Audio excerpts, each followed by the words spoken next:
Good morning. Thursday morning. Beautiful day again at the Navy Pier at Banchong San. So this is going to be HSF, and it's going to be on what's commonly called the Thai kick, and which is basically a roundhouse kick or a hook kick, but it's done with follow through, to borrow the FMA term of laptique. Okay, so it's a swing kick, and traditionally it's called Tae. Tae was done pretty much only in this way, but you have modern fighters now. You have to remember that the sport of Muay Thai has evolved quite a bit, mostly from Western boxing perspective, and just evolution of skill development in the ring with experimentation. And that more modern Muay Thai or flamboyant kind of thing that has some fancy kicks and different methods in it is referred to as Muay femur, like a femur, but Muay femur, and that just means beautiful Muay Thai. So you'll see people kick and retract now as well. All right. So the idea of the swing kick, I'll go on the left lead, is that basically you lift your leg up and you swing in a fixed posture, a fixed position. Okay, so unlike chambering and kicking. Okay, so my Savate coaches, would teach the hook kick, the fuete, on the rear more like this. Okay, and I'm just showing you that downward angle right now because, like the Tae in Muay Thai, the swing kick can come up at an angle, can turn over horizontally, or can chop down. All right, and of course the body can be thrown low, middle, or high. All right, but it's the most effective against the outside of the leg, outside of the thigh here, hitting the nerves along the side of the thigh. As an inside kick, it's a bit dangerous. Many people have had their legs snapped in two now, their shin basically against the knee block on the inside, so it's not a great idea. Of course, that doesn't mean it couldn't happen on the outside as well. It can, but haven't seen that yet, really. Haven't seen that one yet. So the point being now is that a lot of times when you see the Tae being demonstrated, you'll see it done in the air, and where they have to reposition themselves. All right, so one example is, I'll get over this way a little bit more, is that if I kick and miss, okay, here, and I set it down at this position, then it's not too hard to actually just step and face this direction again.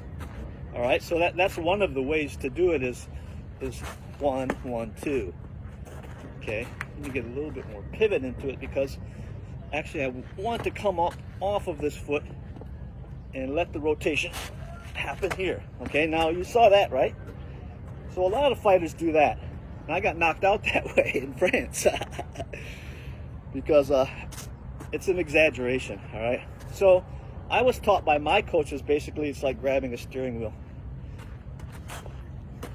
this way, so the lead hand at least is still up, and that this one isn't low and snapped down like this. But it is a natural counterbalance, but it is a mistake. So it's one of those things that it's a bad habit. So it makes sense a little bit to do the steering wheel thing, which I talked about on the knees. Remember that? Talked about that on the knee strikes. So again, the kick can be thrown to the leg, the kick can be thrown to the body. See, I jammed it down again. Okay. All right. And of course, the kick can be thrown to the head.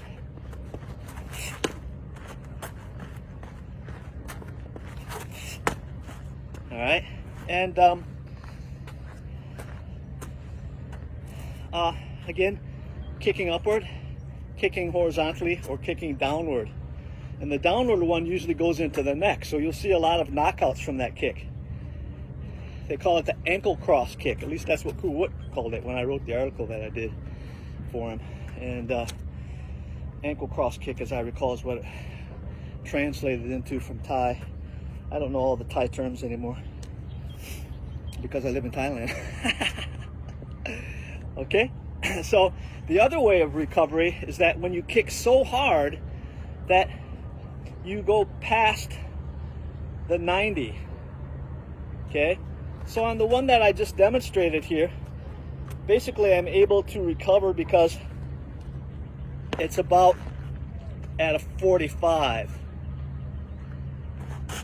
Okay, whereas this one, this is the one you'll see where they spin all around.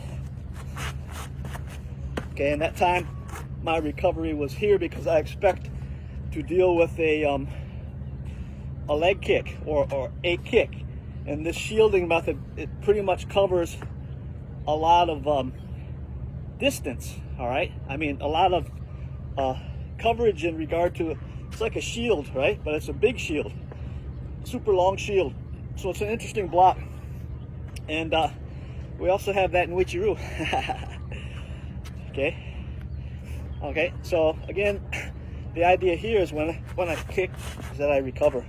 That time I didn't, I just lifted it up a little bit. So, lift it up a little bit. Didn't lift it up at all. Okay, so you want to create different recovery methods if you kick so far through that it spins you around. Okay, if you kick so far that it spins you around,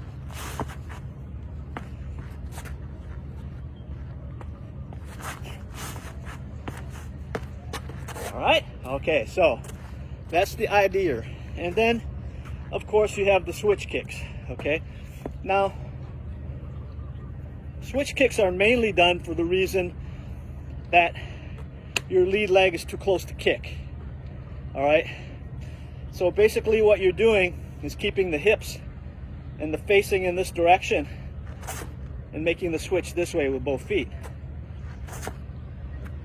Okay, but like JKD, you use the footwork as a springboard or a plyometric. So you really don't wait to throw the switch kick. I mean to throw the kick. It's not one and then kick. It's basically one movement done in 2 beats or boom fashion.